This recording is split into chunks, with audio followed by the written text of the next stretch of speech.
Hello everyone, this is Ram Bishnoi and you're watching geography गुरु। आज के इस एपिसोड में, इस वीडियो में हम बात करने वाले हैं आपके एग्जाम्स की, बात करेंगे हम आपके एग्जाम स्ट्रेटजी की, बात करेंगे हम आपकी स्मार्ट स्किल्स की और बात करेंगे आपके एग्जाम प्रेजेंटेशन की, यानी कि आपको आंसर्स कैसे लिखने हैं, क्या करना है, क्या नहीं करना, डूज की बात करेंगे, डोंट्स की बात करेंगे। आमतौर पे आप देखते होंगे कि जब स्कूल में एग्ज़ाम्स होते हैं, आपके प्री बोर्ड्स होते हैं, या फिर आप 9th क्लास में जो आपके साथी हैं, तो क्लास में काफ़ी अच्छा खासा कंपटीशन रहता है। काफ़ी सारे स्टूडेंट्स होते हैं जिनके मार्क्स आसपास होते हैं, और जब बोर्ड के रिजल्ट्स आते हैं तो उसमें वो गैप काफ़ी ज़्यादा दिख जाता है। कई बार ऐसा भी होता है कि जो टीचर्स हैं वो भी शॉक्ड रह जाते हैं कि अच्छा, ये बच्चे तो बिल्कुल पास पास थे, एक का स्कोर इतना कम कैसे रह गया, दूसरे का स्कोर इतना ज़्यादा कैसे रह गया, एक के 96 आ रहे हैं, दूसरे के 77 आ रहे हैं, डिफरेंस कहाँ रह गया। वो डिफरेंस रह जाता है कि आप एग्ज़ाम डे के दिन जा कर के अपने आंसर्स को कैसे प्रेजेंट करते हो, कौन सी मिस्टेक्स है जो वहाँ पर आप कम से कम करते हो, आपका बैकअप प्लान क्या होता है, क्योंकि हमें एक बैकअप प्लान लेकर के चलना होता है।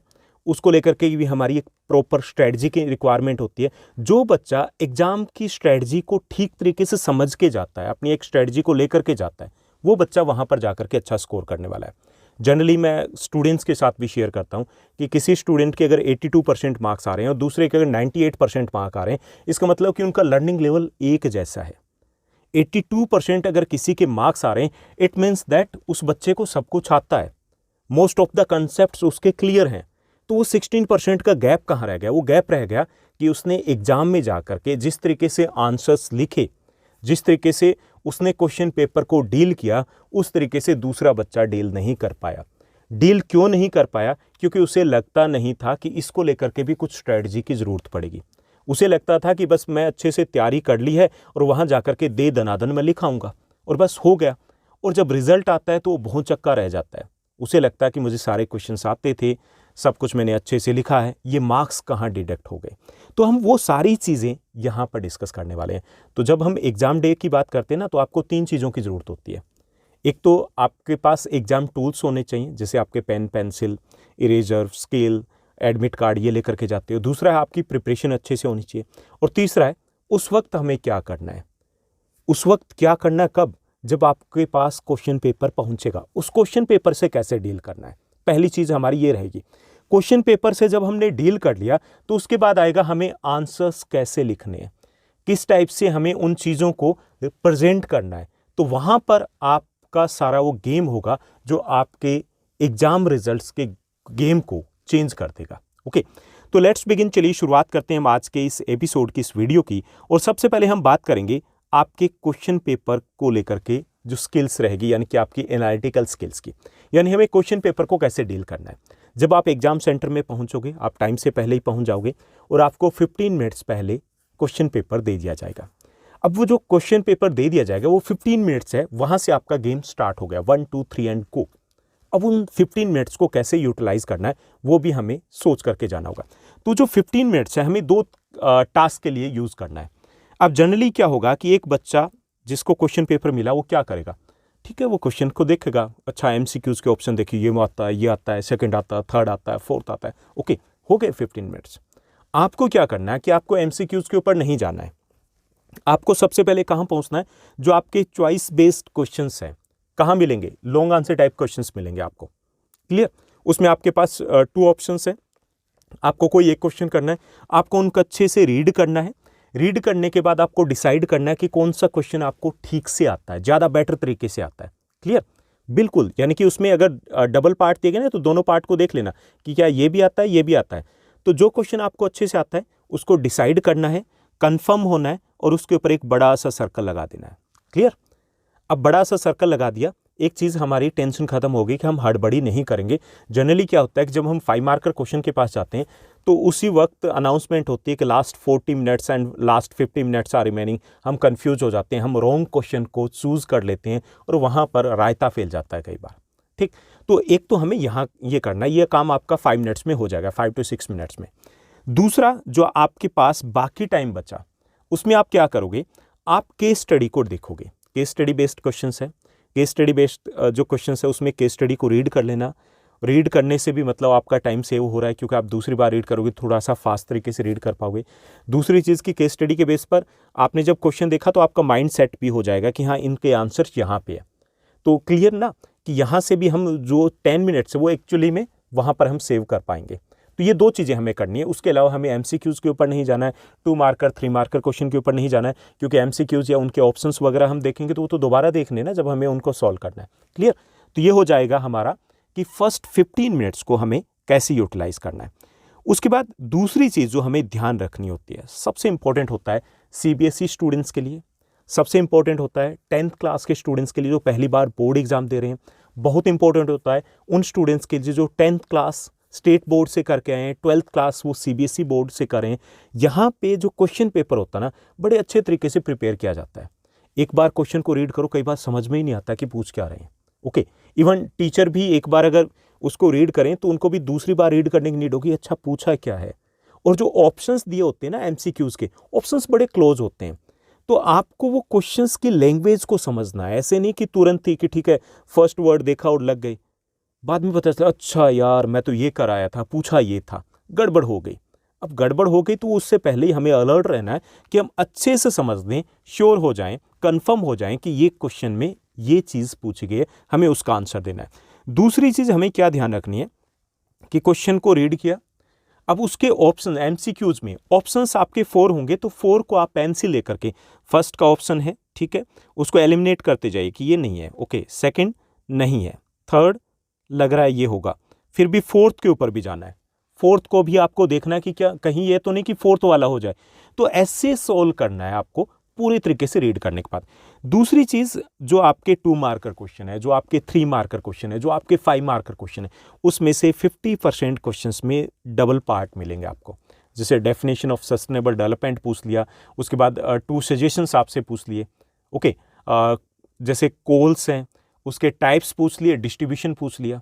तो हमें वो दोनों पार्ट को करना है। जैसे अगर आपका सस्टेनेबल डेवलपमेंट पूछा है तो आपका 1 मार्क्स है उसका और 2 मार्क्स उसके सजेशन के हो गए।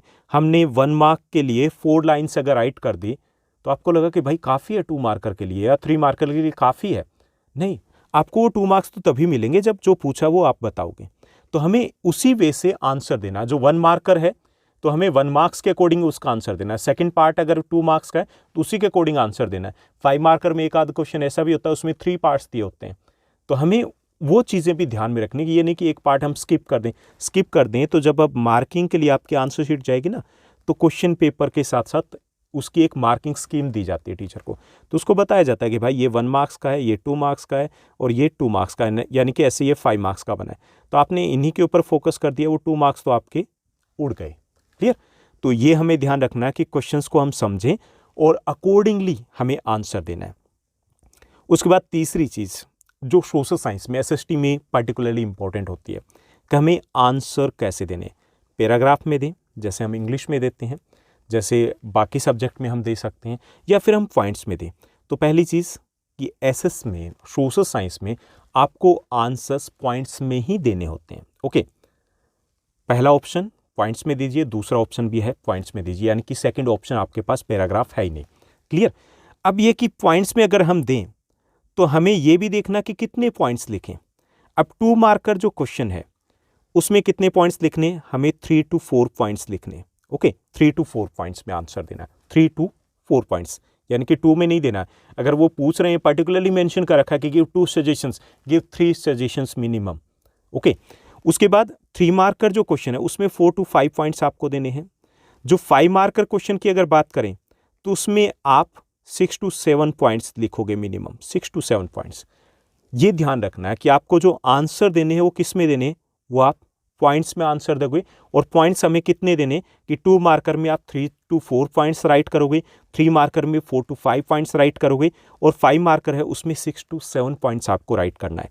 ठीक, अब इसमें जो पॉइंट्स में राइट करोगे आंसर, उसमें एक चीज़ और ध्यान रखनी है कि जो इंपॉर्टेंट पॉइंट्स हैं वो आपको पहले लिखने हैं। जैसे फर्स्ट जो 2, 3, 4, 5 मार्कर क्वेश्चन है उसमें अगर 7 पॉइंट्स लिख रहे हो तो फर्स्ट जो 3, 4 पॉइंट्स है ना, 1, 2, 3, 4, उन 1, 2, 3, 4 पॉइंट्स में सबसे इंपॉर्टेंट पॉइंट है वो शेयर कर दीजिए वहाँ पर।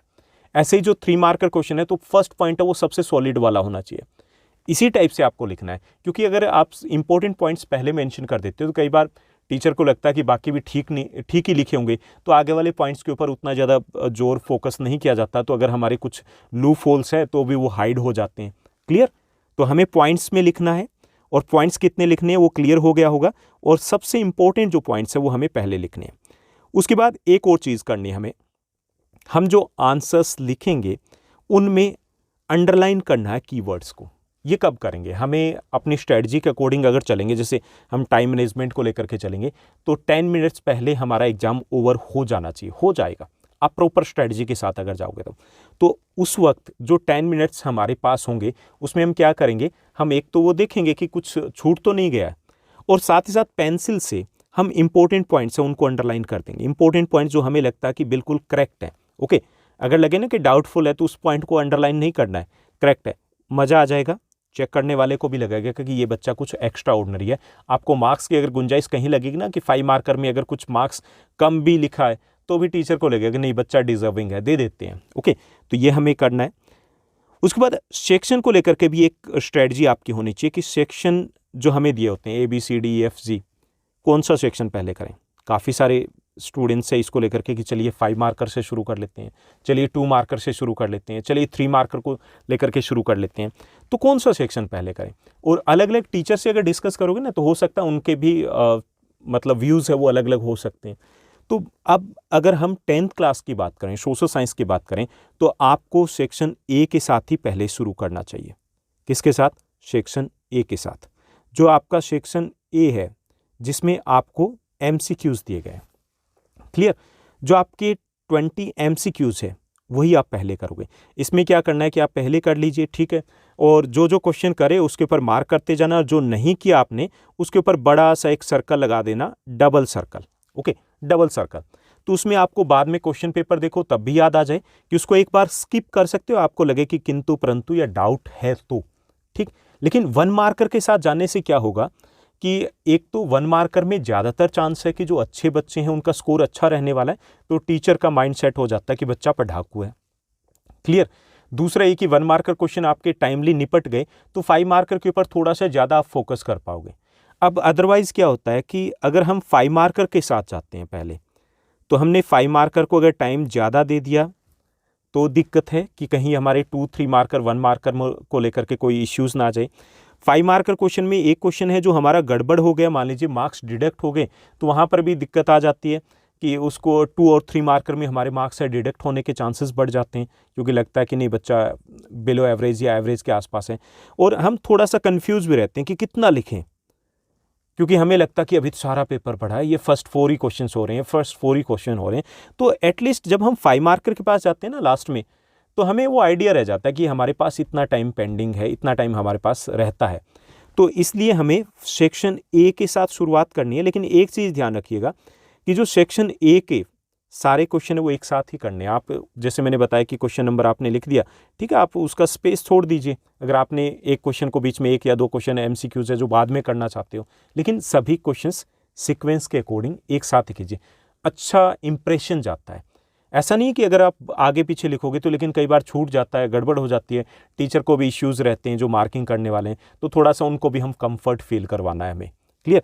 ऐसे 20 सेक्शन करें तो 20 सेक्शन के भी कोशिश करना है कि सारे क्वेश्चंस एक साथ हो जाएं, C के एक साथ हो जाएं, D के एक साथ हो जाएं, ऐसे हमें कोशिश करना है। तो एक वो सिस्टमेटिक तरीके से चलता है, हम भी कंफ्यूज नहीं होते, हमारा कॉन्फिडेंस भी हाई लेवल पे रहता है, हमें भी पता चलता रहता है हम कहाँ पे ठहरे, कितना टाइम रहता है और क्या कुछ हमारा पेंडिंग रहता है। अदरवाइज़ हम वहीं पर घूम जाते हैं, हमें खुद को ही नहीं पता होता कि क्या कर लिया, क्या रह गया।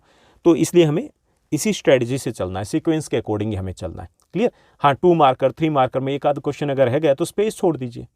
हाँ, अगर ऐसा कुछ होता है कि बहुत ज़्यादा ही आपको लग रहा है कि नहीं आ ही नहीं रहा, ठीक है, उसको आप एंड में कर सकते हो, लेकिन 1 मार्कर एक साथ करने आपको, क्लियर। तो ये रहेगी आपको सेक्शन के अकॉर्डिंग कि किस सेक्शन के साथ हमें पहले जाना चाहिए। उसके बाद हम बात करेंगे आपके टाइम मैनेजमेंट की, कि आपको कितना टाइम देना है एक क्वेश्चन को या एक सेक्शन को। देखिए आपके पास नियर अबाउट हम मान के चलें कि 1 मार्क के लिए आपको 2 मिनट्स देने हैं, ठीक। तो आपके पास अगर 20 हम 1 मार्कर की कोशिश बात करें तो 21 मार्कर यानी कि MCQs है वो आपके 30 मिनट्स के आसपास, 30 to 35 मिनट्स आप लीजिएगा। 5 मिनट्स आप यहाँ पर भी सेव कर सकते हो। ऐसे ही आपका 2 मार्कर क्वेश्चन है तो 4 मिनट्स में करना है, 3 मार्कर क्वेश्चन है तो उसको 6 मिनट्स में करना है, 5 मार्कर क्वेश्चन है तो उसको 10 मिनट्स आपको देने हैं, यानी इसी के अकॉर्डिंग चलना है।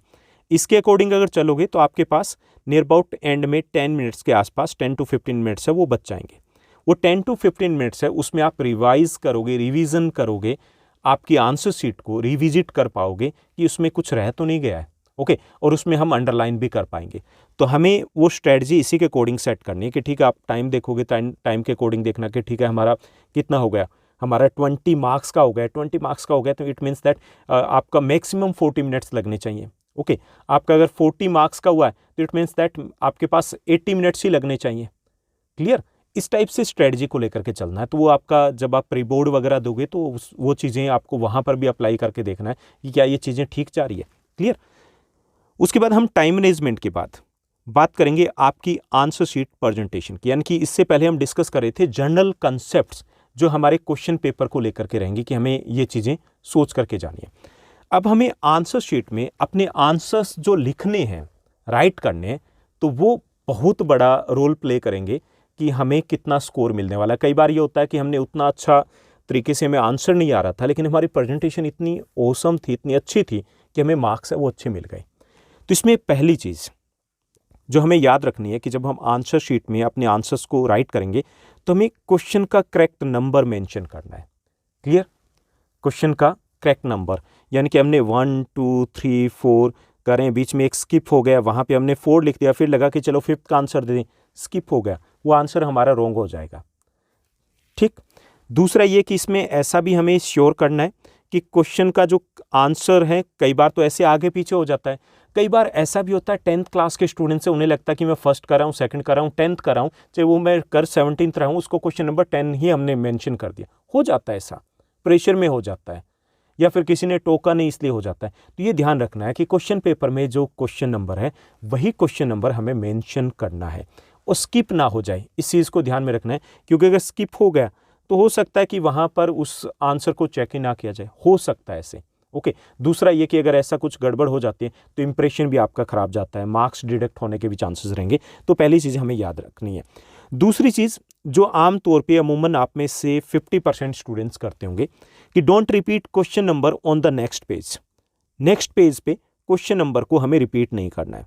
क्या करते हैं कि ये हमारी आंसर शीट है, ये हमारा फर्स्ट पेज है, ये हमारा सेकंड पेज है, यहाँ पे क्वेश्चन हमने लिखा, यहाँ पे आ गया क्वेश्चन नंबर, ये चल रहा है 21, यहाँ पे उसका आंसर नेक्स्ट पेज पे जा रहा है, यहाँ पे हमने दोबारा लिख दिया क्वेश्चन नंबर 21, यहाँ पे टीचर ने ओके ओके लगा दिया, यहाँ पे ओके किया, वो बात कर रहा था, उसका फोकस नहीं था, टीचर को लगा कि ये आंसर यहीं से स्टार्ट हुआ है, 5 मार्कर आपका क्वेश्चन है या 3 मार्कर है, उसको लगा कि यहाँ पे इतना सा है तो यहाँ पे उसने मार्क्स दे दिए कम, आपको हो गया लॉस। तो हमें क्वेश्चन जो यहाँ से आपने लिखा क्वेश्चन नंबर 21, तो यहाँ पर दोबारा से रिपीट नहीं करना है, क्लियर। यहाँ पे आपने नीचे पीटीओ लिख दिया, ठीक है, वो नेक्स्ट पेज पे जा रहा है, तो यहाँ पे दोबारा से क्वेश्चन नंबर 21 मेंशन नहीं करना है, भूल के भी मेंशन नहीं करना है, क्लियर। तो ये आपको ध्यान रखना है। दूसरा ये कि जो एमसीक्यूज के आप आंसर दोगे, एमसीक्यूज के, उसका कंप्लीट आंसर आपको लिखना है। जैसे ए लिख दिया आपने, ओके, बी लिख दिया, ऐसा नहीं करना है, आपको ए भी मेंशन करना है और उसका कंप्लीट जो आंसर है वो भी मेंशन करना है। अगर आपने कंप्लीट आंसर लिख दिया और ए नहीं लिखा तो ये भी आपकी गड़बड़ है, क्योंकि यहाँ पे अगेन देखिए कि टीचर जो मार्किंग करेगा वो आंसर देख करके आपको मार्क्स तो दे देगा, इसी के अकॉर्डिंग मिलने हैं मार्क्स, लेकिन जब उसको मिलेगा कि ठीक से ऑर्डर में नहीं है तो वहाँ पे अगेन उसका जो माइंड सेट है वो ये हो जाएगा कि बच्चा एवरेज है या फिर इस टाइप से, तो आपको फिर वो मार्क्स 5 मार्कर में जा करके लॉस हो जाता है, जहाँ पे वो हो सकता है आपको 5 में से 5 देना है, उसको लगा कि 3.5 हो गया, 4 हो गया, तो वहाँ पर जो एडवांटेज आप ले सकते हो इम्प्रेस करके वो यहाँ पर आप खो दोगे। तो आपको MCQs के जो आंसर दोगे उसमें आपको ABC मेंशन करोगे और कंप्लीट आंसर को भी आपको राइट करना है, तो ये आपको ध्यान रखना है। इसके अलावा आपको हर जो क्वेश्चन आप लिखोगे, कोई भी क्वेश्चन लिखोगे तो उसके बीच में इन बिटवीन आपको 2 ब्लैंक लाइंस, यानी कि आपने सेकंड क्वेश्चन कर लिया, यहाँ पे एक क्वेश्चन की एक लाइन छोड़ दी, यहाँ से आपने आंसर मेंशन किया, आंसर आपका आ गया, उसके बाद 2 ब्लैंक लाइन आपके आंसर के बाद आपको छोड़नी है, क्लियर, 2 ब्लैंक लाइन। अब जो MCQs करोगे तो वहाँ पे आप एक लाइन छोड़ सकते हो, लेकिन मिनिमम 1 लाइन तो वहाँ पर भी आपको ब्लैंक छोड़नी है। और जो आपके 2 मार्कर है, 3 मार्कर हैं, 5 मार्कर है, तो वहाँ पे मिनिमम 2 लाइन से आपको ब्लैंक छोड़नी है। तो इस चीज़ का हमें ध्यान रखना है। इसके साथ साथ आपको क्या करना है कि जो लास्ट जो आपके 2 और 3 मार्कर क्वेश्चन है, एक और चीज़ बहुत इंपॉर्टेंट है ये आपके लिए, कि जो 2 और 3 मार्कर क्वेश्चन है उनको 2 पेजेस पे राइट ही नहीं करना। जैसे हमने अभी बात की थी कि आपने यहाँ से एक क्वेश्चन लिखा, आपका 2 मार्कर क्वेश्चन है, भाई 2 लाइनें यहाँ लिख दी, 1 लाइन यहाँ लिख दी। 3 मार्कर क्वेश्चन है, 3 लाइन्स यहाँ लिख दी, 1 लाइन यहाँ लिख दी। ऐसा करना नहीं है हमें।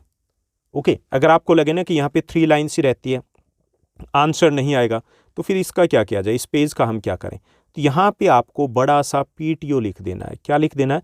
PTO, बड़ा सा, प्लीज़ टर्न ओवर, कृपया पेज पलटिए, और यहीं से आप स्टार्ट कीजिए। तो आपको जो 2 और 3 मार्कर क्वेश्चन है उनको आपको 2 पेजेस पे नहीं लिखना है। यानी कि अगर आपको लगता है कि नीचे स्पेस कम है तो आप नेक्स्ट पेज पे ही मूव कर जाओगे। क्लियर? ये आपको ध्यान रखना, PTO लिख दीजिएगा वहाँ पर। ऐसे ही जो आपका 5 मार्कर क्वेश्चन है उसको कोशिश कीजिएगा कि आप फ्रेश पेज से स्टार्ट करो अगर वहाँ पर स्पेस कम है। यानी कि अगर जैसे वो सेम कंडीशन अप्लाई होगी कि अगर 3-4 लाइन्स वहाँ रहती है तो आप उन 3-4 लाइन से स्टार्ट नहीं करोगे। 5 मार्कर क्वेश्चन को आप नेक्स्ट पेज से स्टार्ट करोगे, आपको वहाँ पर PTO लिख देना है। क्लियर? नेक्स्ट पेज से जाइए, क्योंकि कई बार ये होता है कि आपने वहाँ से स्टार्ट किया, 4 लाइनें वहाँ रह गई, कुछ नेक्स्ट पेज पे चली गई, अगले पेज पे 2 लाइनें आ गई, और उसमें जा करके आपको 5 मार्कर जैसा दिख नहीं रहा है, वहाँ पे 5 की बजाय आपको 4 मार्क्स मिल गए, और ऐसे अगर 4 मार्क्स मिले तो आपको 2-3 मार्क्स का लॉस हो गया। तो ये भी हमें ध्यान रखना है कि हमें जो 5 मार्कर क्वेश्चन है ट्राई करना है कि हम नेक्स्ट पेज पे ही स्टार्ट करें, फ्रेश पेज के ऊपर, अगर स्पेस वहाँ पे कम है। जो लॉन्ग आंसर टाइप क्वेश्चंस हैं वहाँ पे हमें हेडिंग्स को यूज़ करना है। ओके, हेडिंग इजीली आप जब अगर पॉइंट्स लिख रहे हो तो हेडिंग्स आपको पता है, हेडिंग लिखोगे तो उसमें क्या बेनिफिट होंगे। यहाँ पे आपने लिख दिया, जैसे फर्स्ट पॉइंट लिख दिया, आप किसी भी चीज़ के बारे में, एग्रीकल्चर के बारे में लिख रहे हो, आप किसी क्रॉप के बारे में लिख रहे हो, तो क्रॉप के बारे में आपने लिख दिया यहाँ पे सॉइल, कि कैसी सॉइल चाहिए, उसको आपने अंडरलाइन किया। फिर यहाँ से नेक्स्ट लाइन से आपने स्टार्ट किया। तो इससे क्या एडवांटेज होगा कि जो सॉइल एक वर्ड लिखा आपने उठाए तो इसी लाइन में से, इससे आपकी एक लाइन एक्स्ट्रा बन गया। आप 6 पॉइंट्स लिख रहे हो तो 6 लाइन एक्स्ट्रा हो गई। दूसरा, जब आप हेडिंग लिखोगे तो एक लाइन बीच में सेकंड पॉइंट स्टार्ट करने से पहले आप ब्लैंक छोड़ोगे। यानी कि आपके जो 7 पॉइंट्स आप लिखने वाले थे, 7 पॉइंट से हेडिंग से कितने हो गए, 7 हेडिंग्स हो गई, 14 लाइन्स हो गई, और एक लाइन आप बीच में ब्लैंक छोड़ने वाले हो तो 21 लाइन हो गई। यानी कि है आपका कंटेंट उतना ही है, लेकिन उसकी प्रेजेंटेशन के कारण वो क्वेश्चन इतना लेंथी हो गया कि आपको मार्क्स डिडक्ट होने के चांसेस खत्म हो जाते हैं। ओके, तो 5 मार्कर में हमें हेडिंग ही लिखनी है, और हेडिंग को अंडरलाइन करोगे, अंडरलाइन, सिंगल अंडरलाइन उसी सेम पेन से कर दोगे, और नेक्स्ट लाइन से हमें आंसर यहाँ से स्टार्ट करना, और उसके बाद बीच में हम एक ब्लैंक लाइन छोड़ देंगे। तो इस टाइप से आपको चीज़ें लेकर के चलनी है, ताकि 5 मार्कर में आपका कंटेंट या आपके पास अगर आंसर ज़्यादा लेंथी नहीं है, डिटेल में नहीं है, तो भी चांसेस रहेंगे कि आपको मार्क्स है वो पूरे मिल पाएँ।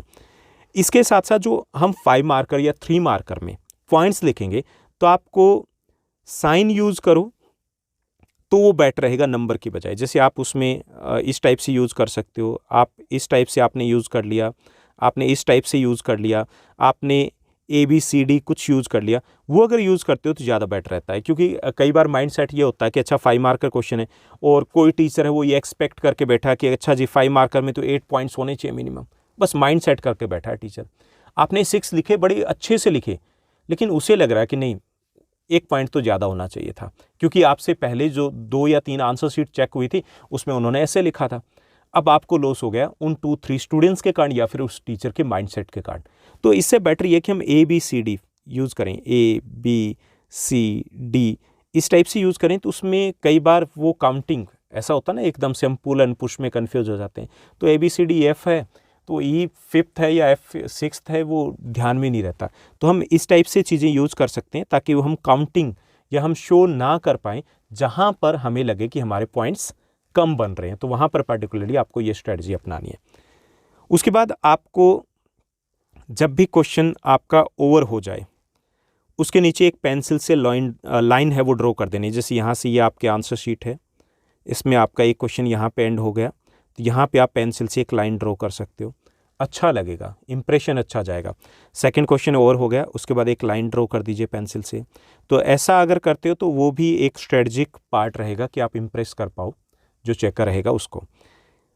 आपको फ्लो डायग्राम या फ्लो चार्ट या डायग्राम है, माइंड मैप है, वो भी आप यूज़ कर सकते हो अच्छे स्कोर के लिए। कहाँ कहाँ यूज़ करना है ये मैं आपको बता देता हूँ कि आपको जो फर्स्ट 3 मार्कर क्वेश्चन होगा, पहला जो 3 मार्कर क्वेश्चन होगा, एक तो उसमें यूज़ करना है, और 5 मार्कर क्वेश्चन में आप 2 ऐसे, एक तो कई बार ऐसा क्वेश्चन मिल जाता है हमें कि वो 5 मार्कर में दिया गया है लेकिन एग्जैक्टली वो 5 मार्कर बन ही नहीं रहा, हमारे पास उतना कंटेंट ही नहीं है।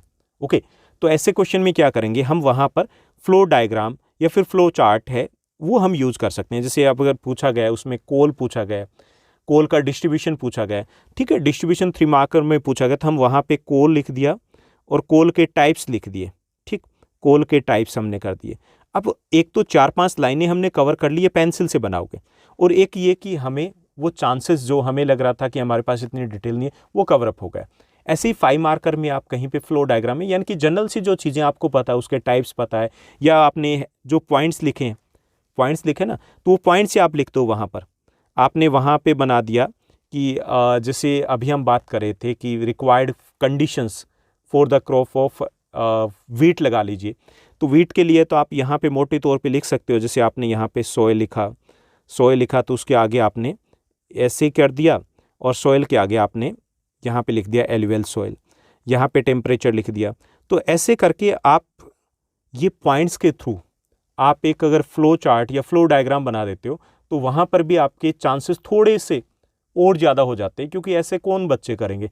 एक टीचर है जो आंसर शीट चेक कर रहा है तो उसमें वो 300 के आसपास आंसर शीट उसे मिलेगी जो 10 डेज़ या 15 डेज़ के बीच में, तो उसको जो आंसर शीट मिलेगी तो उसमें 1 या 2 बच्चे ऐसे होंगे जो इस टाइप से डायग्राम वगैरह यूज़ करेंगे, इम्प्रेस तो होगा, ठीक। तो ये कर सकते हो, और पर्टिकुलरली उस क्वेश्चन में तो ज़रूर करना है जहाँ पे लगे कि भाई लिखने के लिए मुझे कुछ नहीं पता, ज़्यादा नहीं पता है, तो ये हमारा बैकअप स्ट्रैटेजी रहेगी कि हम इस टाइप से कुछ चीज़ें करें ताकि हमें 1 मार्क्स हैं या 1 मार्क है या फिर 2 मार्क्स हैं वो हमें एक्स्ट्रा मिल पाए जो हमारे जा सकते थे। करेक्शंस को टेकल भी ठीक से करना आपको। करेक्शंस को लेकर के, करेक्शंस को क्या लेकर के है कि कई बार हमने क्वेश्चन लिखा और वो रॉन्ग हो गया, ठीक है, हम लगते हैं ऐसे ऐसे ऐसे ऐसे ऐसे, ऐसा नहीं करना है। अगर कोई आपको लगता है कि क्वेश्चन रॉन्ग हो गया है, टोटली रॉन्ग हो गया है, तो आप लिखिए आंसर उसकी जगह, और उस क्वेश्चन के ऊपर आप ओवर अटेम्प्ट लिख सकते हो। क्या लिखोगे? ओवर अटेम्प्ट, सिंपल, बड़ा सा ओवर अटेम्प्ट लिख दिया, दैट इज इनफ। अगर आपको क्रॉस करना है किसी क्वेश्चन को तो आप इतना कर दोगे एक ही बार, दैट्स इनफ, काफ़ी रहेगा। इसके अलावा अगर कोई वर्ड है वो मिस्टेक हो गई है तो उसमें आपने ये वर्ड जैसे केयरफुली है, इसको क्रॉस करना है तो एक लाइन लगा दीजिए, दैट इज़ इनफ।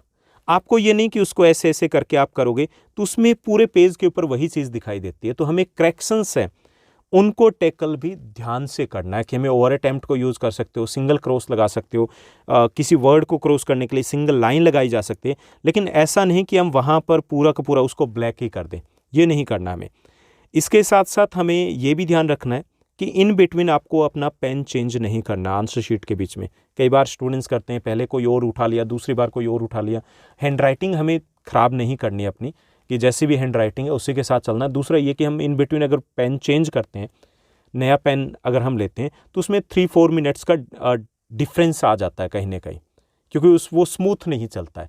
तो हमें थ्रू आउट द जो आंसर शीट हम लिख रहे हैं तो उसमें उसी सिंगल पेन का ही हमें यूज़ करना है। तो हमें ऐसा नहीं कि बार बार चेंज करते रहें, तो वो कई बच्चों को लगता है कहीं पे ये पेन यूज़ कर लिया, उसके बाद ये पेन यूज़ कर लिया, तो वो चीज़ें नहीं करनी है। बच्चों जैसी हरकतें नहीं करनी है, हो बच्चों, लेकिन करनी नहीं है हमें ऐसी हरकतें। Don't leave any question unattempted, हमें किसी भी क्वेश्चन को छोड़ के नहीं आना है। कोई क्वेश्चन नहीं आता है, हो सकता है नहीं आता है, वो है आपके एनसीईआरटी में से, है आपके चैप्टर में से, उस चैप्टर से रिलेटेड जो कुछ भी आपको पता है, कुछ भी पता है, वो लिखाना। आपका 2 मार्कर क्वेश्चन कुछ भी नहीं पता, आपको एक वर्ड समझ में आया, उससे रिलेटेड कुछ भी लिख के आना। आपको 0.5 मार्क्स तो मिल ही जाएंगे, आधा नंबर तो आपको मिल ही जाएगा, क्योंकि मार्क्स हैं वो उसी के अकॉर्डिंग कि अगर आपने कुछ लिखा है और वो थोड़ा बहुत भी रेलिवेंट है तो उसमें 0 नहीं दिया जा सकता। यानी कि जो चेकर होते हैं तो उनके पास ये भी इंस्ट्रक्शंस होते हैं कि if anybody has written something you can't give 0, थोड़ा सा भी रेलिवेंट है तो हम 0 नहीं देते हैं। तो तो ये ध्यान रखना है कि आपको कोई भी क्वेश्चन है वो अनअटेम्प्टेड छोड़ के नहीं आना।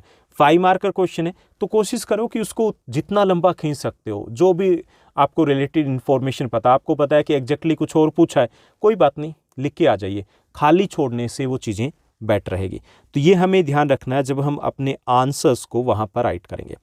अब बात आती है आपके मैप वर्क स्ट्रेटजी की, यानी मैप वर्क है वो भी हमारी एसएसटी का, सोशल साइंस का एक इंपॉर्टेंट पार्ट रहेगा। मैप वर्क को लेकर के हमें क्या तैयारी करनी है? एक तो ये कि मैप वर्क के लिए पहले से तैयारी करनी होगी। मैप वर्क हमारा लगभग 3-4 मिनट्स की ये एक्टिविटी होती है, 3-4 मिनट का टास्क होता है, और ये मार्क्स बड़े कन्फर्म वाले होते हैं, मतलब जिनको जनरली ये बोलते हैं कि भाई फ्री के मार्क्स हैं, फ्री के मार्क्स ही होते हैं एग्जैक्टली। अगर आप ठीक से प्रिपेयर करके जाते हो, आपको जो सिलेबस दिया गया है सिलेबस के अकॉर्डिंग लेकर के बैठिए। हिस्ट्री में से हमारे टोटल 8 पॉइंट्स दिए गए, उन्हीं में से 2 पॉइंट्स आने, मतलब आपके 10 मिनट का टास्क है। ऐसे ही आपका जो जियो में है तो इतने सारे पॉइंट्स नहीं है, बहुत कम पॉइंट्स दिए गए। प्रैक्टिस करनी है आपको, उनको लर्न नहीं करना। Don't learn, do practice. क्योंकि अगर हम लर्न करते हैं, वहाँ मैप मिलता है ना हमें, हम कंफ्यूज हो जाते हैं कि अच्छा नागपुर यहाँ भी है, यहाँ भी, यहाँ भी, यहाँ भी, कहाँ पे लगाएं हम नागपुर। तो वो प्रैक्टिस करके जाना, यानी कि आपकी मैप वर्क है उसकी थ्राइस प्रैक्टिस हो जानी चाहिए, तो वहाँ जा कर के आप ठीक तरीके से उनको लोकेट कर पाओ। और उसको जब आप लोकेट करोगे ना, तो उसके लिए आपको इस टाइप से ट्रायंगल का यूज़ करो तो बेटर है, क्योंकि थोड़ा बहुत पॉइंट है इधर हो गया उधर हो गया, तो बेटर ये है कि नहीं, हम ट्रायंगल ही वहाँ पे यूज़ करेंगे, तो कहीं तो कोना टच होगा ना, उतने में हमें मार्क्स मिल जाएगा। और वहाँ पे आंसर कैसे देने आपको, जैसे आपसे ए पॉइंट पूछा गया तो उसके आगे आप ए भी लिखिए और उसके बाद उसका आंसर क्या वो पूरा लिखिए। ये नहीं कि यहाँ पे ए लिख दो, ये नहीं कि ए नहीं लिखो, आप यहाँ पे ए की बजाय आपने आंसर लिख दिया, तो वो प्रॉपर तरीके से आपका आंसर होना चाहिए। जैसे आपका 37 ए का ये आंसर है, 37 ए का है तो 37 ए लिखिए, 37 बी है 37 बी का लिखिए, तो वो क्लियर आपका होना चाहिए। दूसरा ये कि कई सारे स्टूडेंट्स ऐसा करते हैं कि ठीक है मैप वर्क में दिया है और उसका आंसर लिख करके आ गए। आंसर देने के कोई भी मार्क्स नहीं होते मैप वर्क में, क्योंकि वो मैप वर्क स्किल्स है आपकी। तो आंसर अगर आप अपनी आंसर शीट पे लिख के आ रहे हो तो उसके मार्क्स नहीं मिलने वाले। मार्क्स कब मिलेंगे? जब आप उनको मैप के ऊपर लोकेट करने वाले, उनको लेबल करने वाले हो। तीसरी चीज़ कि मैप्स के रिगार्डिंग जो 10th क्लास के स्टूडेंट्स हैं वो कंफ्यूज रहते हैं, 12th वाले भी कई बार इस टाइप की मिस्टेक कर देते हैं। वो मिस्टेक क्या करते हैं कि आपके जो 10th क्लास का सोशल साइंस का रहेगा उसमें क्या रहता है कि आपको 37 ए और बी दिए होते हैं, साथ ही साथ एक और चीज़ दी होती है, वो क्वेश्चन दोबारा रिपीट होते हैं। 37 जो क्वेश्चन नंबर है वो रिपीट होता है। अब उसको प्री बोर्ड में हो सकता है आपने वो मिस्टेक की हो या फिर ध्यान रहा हो, उसमें हमने जो क्वेश्चन दोबारा दिए गए उसमें सिर्फ क्वेश्चन दिए गए हैं, आंसर देने। वो किसके लिए होते हैं? वो ब्लाइंड कैंडिडेट्स के लिए होते हैं जो देख नहीं सकते, दृष्टिबाधितों के लिए होता है।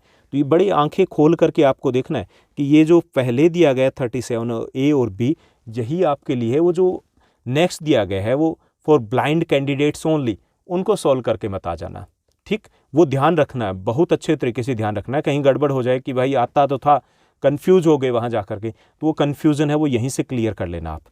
एक मैप को अच्छे से अपनी आंसर शीट में अटैच करना है, बाहर वो विजिबल नहीं होना चाहिए, श्योर कर लेना है कि वो आंसर शीट से बाहर ना निकले। ओके, तो ये सारी चीज़ें आपको ध्यान रखनी है। अगर आप इन चीज़ों को, इन टिप्स को अगर फॉलो करोगे तो 100% श्योर हूँ कि आपका स्कोर बहुत अच्छा रहेगा और आपका एक बैकअप स्ट्रेटजी भी आपके पास रहेगी और आपके जो मार्क्स डिडक्ट होने के चांसेस हैं वो चांसेस मिनिमम रहेंगे। ओके, इसके साथ साथ और भी बहुत सारी वीडियोस मैं आपके लिए लेकर के आने वाला हूँ। एक वीडियो आपको कल मिलने वाली है कि हम एसएसटी के रिवीजन शेड्यूल को आपके साथ शेयर करने वाला हूँ कि 17 डेज़ में या फिर 34 आवर्स में आप सोशल साइंस के कंप्लीट सिलेबस को कैसे रिवाइज कर सकते हो without disturbing the schedule of other subject, यानी कि बाकी सब्जेक्ट की रिवीजन चलती रहे और हमें 17 डेज़ में अपना सिलेबस अच्छे से करना है। तो हम कैसे करेंगे? तो वो एक प्रॉपर प्लानिंग रहेगी कि हमें कब किस दिन क्या करना है, किस टाइम पढ़ना है, पर डे कितना टाइम लगाना है, कितने सेशन लगाने, वो सारी चीज़ें आपके लिए रहेगी। और वो जो वीडियो रहेगा वो आपके लिए बहुत इंपॉर्टेंट रहेगा। उसमें हम स्ट्रेटजी में एक तो हमारी बोर्ड एग्ज़ाम से पहले का रिवीजन कैसा रहे उसके लिए डिस्कस करेंगे और उसी के ऊपर डिपेंड करेगा कि अगर आपका रिस्पॉन्स अच्छा रहता है, आपको लगता है कि हाँ स्ट्रेटजी बहुत हेल्पफुल है, तो हम इन बिटवीन जो आपका ब्रेक रहेगा बोर्ड एग्जाम्स के बीच में, तो उसमें हमें रिवाइज कैसे करना है तो वो भी मैं आपके साथ शेयर करूंगा। आज के लिए बस इतना ही। Thank you, bye bye, have a nice day.